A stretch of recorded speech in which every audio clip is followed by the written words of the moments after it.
Parce que le Seigneur, c'est le Dieu de la vie. Il permet peut-être que la maladie t'atteigne, mais il ne permettra pas que ta vie soit atteinte. Il te préserve, il te garde, et ta vie sera un témoignage. Cette maladie n'est pas pour la mort, elle est pour la gloire de Dieu. Amen. Donc tu n'as pas à craindre, tu es en Éden. Mais tu dois savoir dans quel domaine le diable agit. Tu dois comprendre comment il travaille. Tu ne dois plus être impressionné des choses. Alors ce matin, nous voulons rapidement rentrer dans le message qui va, je dirais, clôturer ces jours merveilleux que nous avons vécus dans la présence de Dieu. 4 jours puissants depuis jeudi pour rentrer dans notre prospérité, rentrer dans notre victoire. Et je bénis le Seigneur pour toutes les femmes qui ont participé à ce programme, toutes celles qui se sont mobilisées pour vivre de tels moments. Ça a été très très fort hier encore, et aujourd'hui, nous continuons sur le thème de la prospérité. Alors, je ne peux pas résumer tout ce que j'ai dit, mais vous aurez l'occasion de revenir pour ceux qui n'avaient pas pu entendre. Nous sortons de Babylone. Nous sortons de Babylone. Nous rentrons dans Éden. Nous mettons les 2 pieds dans Éden. C'est là le lieu de la domination, c'est là le lieu du pouvoir et de la richesse. C'est là que Dieu rend prospère. Il n'y a pas d'autre endroit où nous pouvons prospérer. Les anges, les chérubins protecteurs empêchent toute personne de rentrer dans ce lieu, mais nous sommes plus qu'autorisés parce que ce lieu est à nous, puisqu'il appartient à Jésus-Christ et que nous sommes co-héritiers de Jésus-Christ. Nous avons tout pleinement en lui. Et tout cela, c'est en Éden, le lieu de la domination, du pouvoir et de la richesse. Et donc, nous allons pleinement comprendre que dans Éden, c'est la vie en abondance. Moi, je suis venu afin que mes brebis aient la vie et qu'elles soient dans l'abondance. C'est ce que le Seigneur veut faire dans Éden. Quand il place Éden au-dedans de nous, il libère sa vie en nous, il libère son abondance. Et nous savons que Babylone, c'est la mort. Babylone, c'est la mort. Il n'y a rien de bon qui peut sortir de là. Babylone est régie par le diable. D'un côté, nous avons Éden qui est dans une dimension illimitée, qui est dans la dimension de l'éternité de Dieu. Et Babylone, elle, est régie par le diable dans tout son système. Dans 1 Jean chapitre 5 au verset 19, il nous est dit « Nous savons que nous sommes de Dieu et que le monde entier est sous la puissance du malin. » Le monde entier. Donc nous avons besoin maintenant de sortir de Babylone. Sortez du milieu d'elle, mon peuple, afin de ne pas participer à ses péchés et de n'avoir pas part à ses fléaux. Nous sortons. Et notre cœur maintenant, c'est Éden. C'est là que nous sommes. C'est là que nous laissons l'atmosphère d'Éden dominer dans nos vies. Nous laissons maintenant la provision divine remplir nos vies et nous laissons la parole de Dieu régir nos vies. C'est tout ce qui se passe en Éden. Dans Babylone, c'est la parole du diable. Il déploie sa parole par tous les moyens qu'il peut, il la véhicule. Nous l'avons dit au travers de tous les médias, la télévision et tout ça, il manipule tout ça pour que vous entendiez que des paroles du diable. Et nous devons donc faire très attention à ce que nous écoutons. L'ennemi cherche par tous les moyens à véhiculer sa pensée, sa volonté, pour que tu ne crois pas en Dieu. Parce qu'il sait que la dimension d'Éden est une dimension invisible. Donc tu ne peux accéder à tout ce qu'Éden a pour toi que par, non pas les sens, non pas ce que tes yeux voient, non pas ce que tes mains touchent, mais par la dimension supérieure qu'est la foi. Ce n'est que par la foi que tu as accès à tout ce qui est en Éden. Et donc le diable va faire un travail pour que tu ne puisses pas utiliser ta foi. Il veut la rendre inopérante, il veut la rendre stérile. Il veut que tu oublies que tu dois fonctionner par la foi. Il veut que tu marches comme tous ceux qui marchent dans Babylone. Il veut faire un travail pour que tu oublies que la foi est là en toi et doit te caractériser. Éden est invisible, mais bien réel. Et c'est par la foi que tu vas accéder à tout ce qui est en Éden. Donc c'est très important pour toi de comprendre qu'il faut faire taire toutes les voix de l'ennemi, ne plus écouter les paroles de l'ennemi, ne plus avoir la pensée du diable en toi, ne plus être impacté par tout ce qu'il essaye de faire pour pouvoir mobiliser tes sens, utiliser tes sens, te faire croire que ce que tu vois est important. Ce que tu vois n'est pas important, c'est ce qui est invisible qui est important. Amen. C'est ce qui est invisible. Nous l'avons lu ensemble, mais nous pouvons encore le relire. Nous l'avons lu. Ce sont les réalités invisibles qui importent.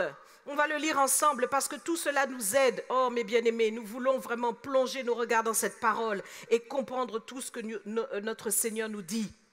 2 Corinthiens 4, 18 dit ceci. Parce que nous regardons non point aux choses visibles, mais à celles qui sont invisibles. Car les choses visibles sont passagères et les invisibles sont éternelles. C'est exactement ça que le diable veut faire. Il veut que tu regardes aux réalités passagères que tu traverses et que tu en aies peur. Il veut que tu regardes à toutes les situations passagères. Il va donner son rapport, son diagnostic. Même les médecins vont te dire des choses, mais sache que tout ça, c'est la dimension de Babylone. Nous avons amplement expliqué ces choses. Dans les 7 domaines, le diable agit là. Or, la dimension d'Éden est supérieure à tout ça. Elle domine sur toutes ces choses. Et donc, le Seigneur a besoin véritablement que tu puisses le comprendre. Que dans Éden, tu domines sur les 7 montagnes du diable. Tu les domines. Et cette vie terrestre, cette vie hors d'Éden, elle est marquée par 3 points essentiels. Ce sont les 3 dimensions de la vie terrestre. L'espace, le temps et la matière. Les 3 dimensions terrestres, je répète, l'espace, le temps et la matière.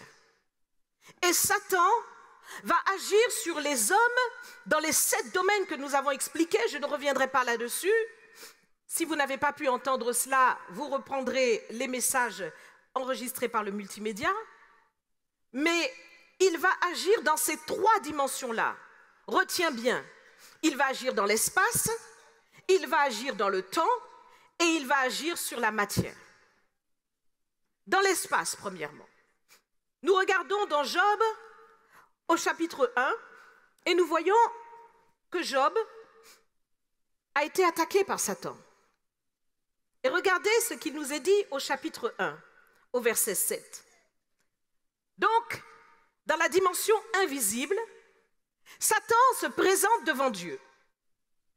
Et quand il se présente devant Dieu, l'Éternel donc lui dit « D'où viens-tu » Et Satan répondit à l'Éternel de parcourir la terre et de m'y promener.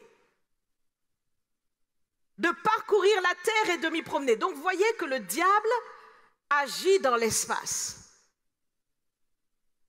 Il agit dans l'espace, il parcourt la terre. Il parcourt les pays, il parcourt les villes, il parcourt les régions. Il rôde comme un lion rugissant, cherchant qui il va dévorer. Il parcourt, il agit dans l'espace. S'il te plaît, fais très attention. Partout où tu vas, tu dois être comme un agent d'Éden. Tu sais que tu dois demeurer en Éden et même si tu marches dans ce monde, tu n'es pas de ce monde. Et tu dois comprendre que Satan est dans la place. Donc tu dois savoir quelle est ta position. Tu dois savoir quelle est ta position. Tu ne dois pas être entraîné dans le flot de ce monde. Parce que tout le monde court vers ces choses, toi aussi tu cours vers ces choses. Non, tu dois avoir le discernement. Parce que Satan parcourt la terre, il agit dans l'espace. Je vais m'arrêter là, tellement de choses à expliquer, mais on n'a pas le temps aujourd'hui. Il agit dans le temps. Regardez Apocalypse 12, 12. C'est pourquoi réjouissez-vous, cieux, et vous qui habitez dans les cieux. Mais malheur à la terre et à la mer, car le diable est descendu vers vous, animé d'une grande colère, sachant qu'il a peu de temps. Donc il a peu de temps, mais il a du temps. Il en a peu, mais il a du temps. Ça veut dire qu'il agit aussi dans le temps. Et quand il agit vite, parce qu'il sait qu'il a peu de temps. C'est pourquoi le Seigneur nous dit dans sa parole aussi, éprouvez toutes choses. Parce que parfois, nous recevons des choses, voyez, quand vous êtes comme quelqu'un qui a besoin d'écouter spirituellement parlant, vous recevez des choses, mais le diable va aussi essayer de glisser des choses. Oui, l'esprit de Python agit. Et donc l'ennemi va vouloir essayer de vous donner des faux rêves, des faux signes mensongers, des choses pour vous pousser. Quand Satan a voulu et est rentré dans Judas, et qu'il a voulu justement pouvoir livrer Jésus, Jésus lui a dit, ce que tu fais, fais-le vite. Parce que Satan a peu de temps. Et donc, à un moment donné, dans le temps, il ne tient pas. Donc, il va utiliser les choses dans la précipitation. Fais très attention à ne pas précipiter tes pas. Dieu te dit, éprouvez les esprits qui vous parlent. Toujours le discernement dans le temps. Il faut se poser, il faut méditer aux choses. On n'agit pas par la pression. On se pose, on médite, on prie, parce que Satan agit dans le temps.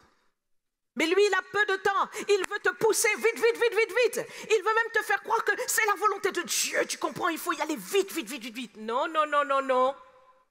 Dis avec moi, non. Il faut te poser, méditer aux choses et faire les choses avec l'esprit. Évidemment, le diable agit aussi dans la matière. Il agit au milieu des hommes, il agit au milieu des bêtes, il agit au milieu des éléments. Dans Job chapitre 1, verset 9, nous voyons « Et Satan répondit à l'Éternel, est-ce d'une manière désintéressée que Job craint Dieu ? Ne l'as-tu pas protégé, lui et sa maison et tout ce qui est à lui? Tu as béni l'œuvre de ses mains, ses troupeaux couvrent le pays. Mais étends ta main, touche à ce qui lui appartient et je suis sûr qu'il te maudit en face. » L'Éternel dit à Satan, « Voici, tout ce qui lui appartient, je te le livre. Seulement ne porte pas la main sur lui. » Et Satan se retira de devant la face de l'Éternel. Donc nous voyons que le diable aussi a essayé d'atteindre la dimension justement de tous les biens qui appartenaient. Et donc il a fait un travail. Le travail qu'il a fait, c'est qu'il a poussé Dieu à vouloir retirer la protection qui était posée sur tout ce que Job possédait. Et quand Dieu a permis à Satan de toucher, il a touché à toutes ces choses. Le diable agit sur les éléments. Il a la possibilité d'agir sur les éléments.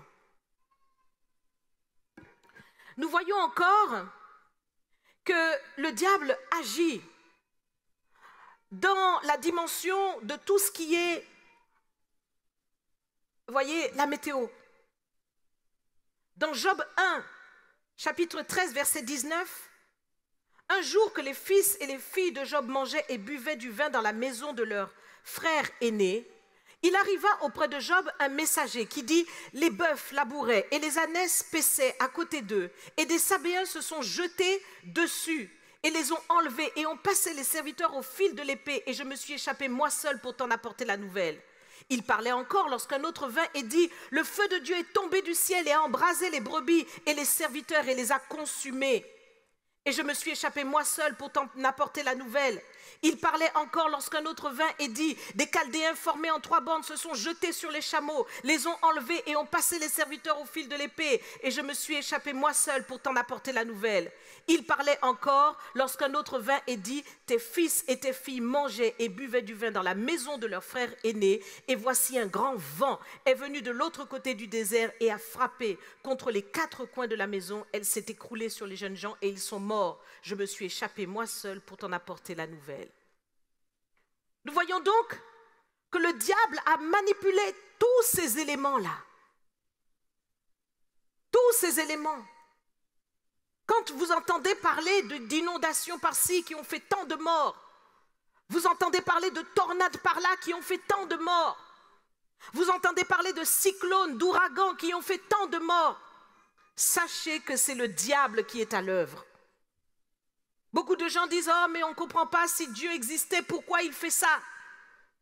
C'est le diable qui est à l'œuvre. La preuve en est, c'est que Jésus, lui, a repoussé la tempête qui voulait anéantir les disciples dans la barque.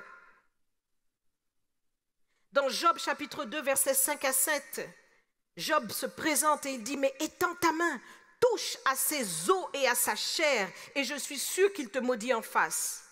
L'Éternel dit à Satan, voici, je te le livre, seulement épargne sa vie. Donc voyez que ce n'est pas, la maladie ne vient pas de Dieu. Ce n'est pas Dieu qui envoie la maladie. Dieu a permis à Satan de toucher à Job et c'est cette maladie qui est venue de Satan. C'est très important. Il frappa Job d'un ulcère malin. Voyez, Satan se retira devant la face de l'Éternel, puis il frappa Job d'un ulcère malin depuis la plante du pied jusqu'au sommet de la tête. Mais regardez ce que Dieu dit. Il dit, je te le livre, seulement épargne sa vie.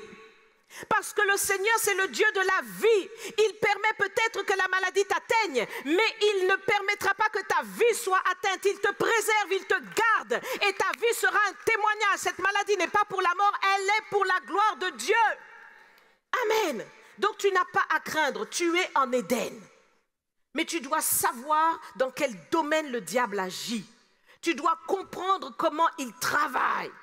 Tu ne dois plus être impressionné des choses, mais tu dois avoir la connaissance qui te fortifie et qui t'édifie. Car nous sommes en Éden.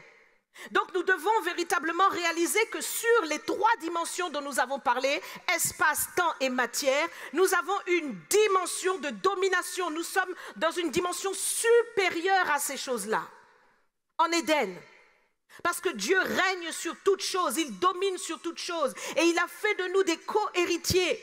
Donc nous aussi, nous dominons en Jésus-Christ. Amen. Donc nous l'avons dit, dans Jean 6, verset 17, il souffla donc un grand vent pendant que les disciples étaient dans la barque avec Jésus. En fait, Jésus n'était pas dans la barque, on va le lire. Étant monté dans une barque, il traversait la mer pour se rendre à Capernaum. Il faisait déjà nuit et Jésus ne les avait pas encore rejoints. Il soufflait un grand vent et la mer était agitée. Après avoir ramé environ 25 ou 30 stades, ils virent Jésus marchant sur la mer et s'approchant de la barque. Et ils eurent peur. Mais Jésus leur dit, c'est moi, n'ayez pas peur. Ils voulaient donc prendre la barque et aussitôt la barque aborda au lieu où ils allaient. Dans ce passage, nous voyons cette dimension supérieure dans laquelle Jésus évoluait, tout en étant sur la terre. Nous sommes dans ce monde, mais nous ne sommes pas de ce monde. Ça veut dire que nous sommes sur la terre, mais toute notre ressource, toutes nos capacités nous viennent d'Éden. Nous sommes d'une dimension supérieure à ce qui se passe sur cette terre. Et nous devons donc imiter Jésus-Christ. Et là, dans ce passage, nous voyons que dans le domaine de l'espace, nous avons parlé de l'espace, du temps et de la matière, les 3 dimensions qui régissent cette terre, la dimension de Dieu domine ces choses-là. Et voici donc que Jésus s'approche, il marche sur les éléments, mais ensuite, lorsqu'il monte dans la barque, aussitôt la barque aborde le lieu où il devait aller. Voyez, donc ça montre que par rapport à l'espace, dans le monde spirituel, en Éden, il n'y a plus de distance. Il n'y a plus de distance. C'est pourquoi nous pouvons être ici, nous lever dans la prière, prier pour notre sœur Damita qui se trouve jusque là-bas en Atlanta ou en Floride. Et la puissance de Dieu va agir comme si elle était là à côté de nous. Oui, tu peux acclamer le Seigneur, c'est sa puissance, c'est la puissance de Dieu. C'est la puissance de Dieu. Et Jésus a voulu montrer cela aux disciples, qu'il n'y a plus de barrière, il n'y a plus de limite quand vous êtes en Éden. Il faut comprendre ça pour ne plus avoir peur par rapport à toutes les choses qui se passent. Lorsque vous êtes dans l'avion, l'avion commence à faire ça. Je sais de quoi je parle parce que c'est ce que je faisais. Je tenais mon époux comme ça, dès que l'avion commençait à s'agiter, je tenais mon époux. Ah, le Seigneur m'a bien enseigné. Le Seigneur m'a bien enseigné. Et je peux vous dire que maintenant, lorsque je suis dans l'avion, je dors. Je suis bien, l'avion s'agite, je dis, oh c'est bien, berce-moi encore. Voyez, c'est ça. parce que vous comprenez en fait les choses. Nous parlons du temps. Encore un dernier exemple sur l'aspect plutôt de l'espace. Donc, cette dimension de l'espace, elle est maîtrisée par l'esprit. Dans Acte 8, versets 39 à 40, nous voyons l'exemple de Philippe. Philippe, donc, qui va évangéliser l'eunuque. Et puis, lorsqu'ils sont sortis de l'eau, que Philippe a fini de baptiser l'eunuque, au verset 39, l'Esprit du Seigneur enleva Philippe, et l'eunuque ne le vit plus. Tandis que joyeux, il poursuivait sa route, Philippe se trouva dans Azote, où il alla jusqu'à Césarée en évangélisant toutes les villes par lesquelles il passait. Donc, Philippe n'avait même pas besoin de moyens de transport, d'un hélicoptère ou d'un avion, non. Philippe a été enlevé par l'Esprit. Quelle dimension puissante! Ah, j'espère qu'on va vivre ça nous aussi. Oui, nous voulons aller tel endroit, nous n'avons plus besoin de passer par des compagnies. On y va directement par l'Esprit et on se retrouve là. Bon, je suis où? Qu'est-ce que je dois faire? Merci Seigneur. Voyez, mais ça c'est la puissance de Dieu. Et Philippe était un homme comme nous. Mais il est rentré dans une dimension puissante d'Éden, je vous dis. Il est rentré dans cette dimension supérieure. Il est rentré dans la dimension du miracle de Dieu. Il est rentré dans cette dimension. Il est sorti pleinement de Babylone. Il n'est plus là. Il est dans une dimension supérieure où la gloire de Dieu peut prendre le dessus. Et c'est ce que nous devons rechercher. Dans le domaine du temps, nous l'avons dit,